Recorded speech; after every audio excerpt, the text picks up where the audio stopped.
What are your thoughts about this anti-Semitic attack that's been blamed on the far right?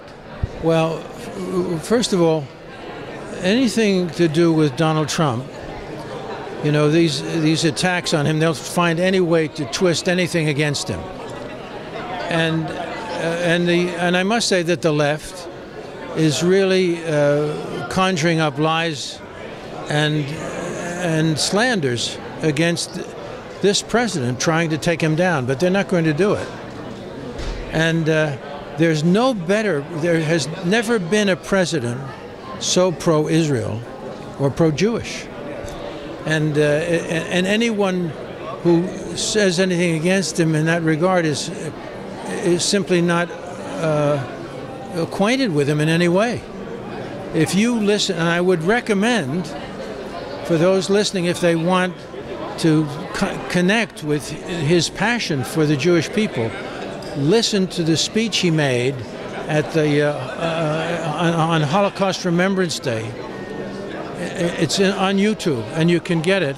Listen to the whole thing. He talks about Elie Wiesel, he talks about the Holocaust survivors, and he talks with such passion that it's deeply, deeply moving. It was moving to me, and it's moving to anyone. I've never heard a rabbi speak as eloquently about the Holocaust survivors and their meaning to our society today, and passion about the Jewish people, and his passion against anti-Semitism. So you go take a look at that, and you'll get yourself put properly in focus of the greatness of this man's passion for Israel and Jews. You've been to Israel probably more than anyone in Hollywood, I'd say. How many times have you counted? Pardon? Have you counted how many times you've been to Israel? Oh yeah, well, I've been there, I guess, 4 times now, and each time I go, the reason why I go is because I feel I feel that someone has to respond to something, you know.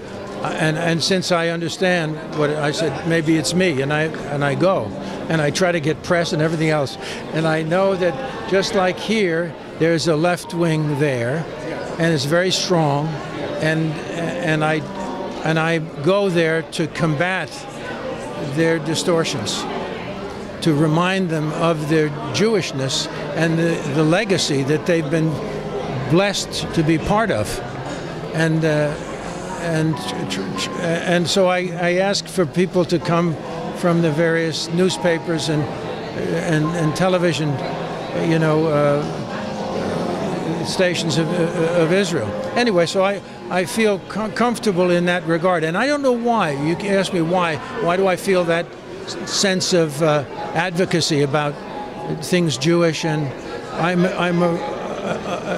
people are a fan of me. I am a fan of the Jewish people and their history and their meaning in the world today. And I have made alliances with great people. I knew Elie Wiesel personally. I felt so deeply honored to be his friend. And I'm a big, you know, follower of the Chabad people. They're wonderful people, and they help everybody regardless of race or creed, but they are very, very special people. So I've made these friendships. They're very dear to me in my life. Today's fortunate that I have a lot of terrific Jewish friends. Yeah, and it's not just to get roles. Some people it's not just to get roles. You've got the gig. Yeah. I've been very fortunate. But anyway, I feel great love for Israel, and I try. You know, I'm ready to go if they call me. Do you have any concerns that it's election night tonight? Do you have any concerns that if the left gets a stronger hold now with Keith Ellison and some? We have to pray. We have to pray. I pray all day long.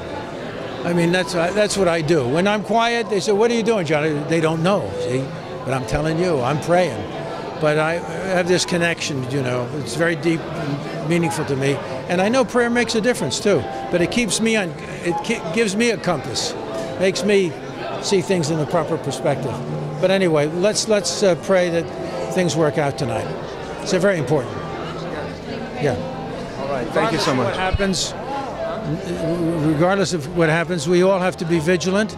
We have to be strong, and we have to know what's right and what's wrong and where the truth lies. And the truth will prevail. I'm sure of it. Yeah, God bless. And much love to you folks in Israel. Much love to you. God bless you. And God has blessed you.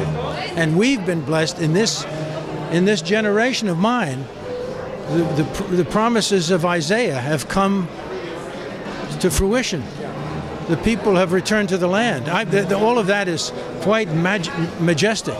The idea that they would be dispersed. The prophet said they would be dispersed throughout and look where the Jewish people have found themselves, in the Amazon, in Manchuria, all over and they came just as it was described, in every kind of conveyance. Of course, when the prophets wrote, it was a camel and this and that, but now it was airplanes and boats and trains and whatever it was.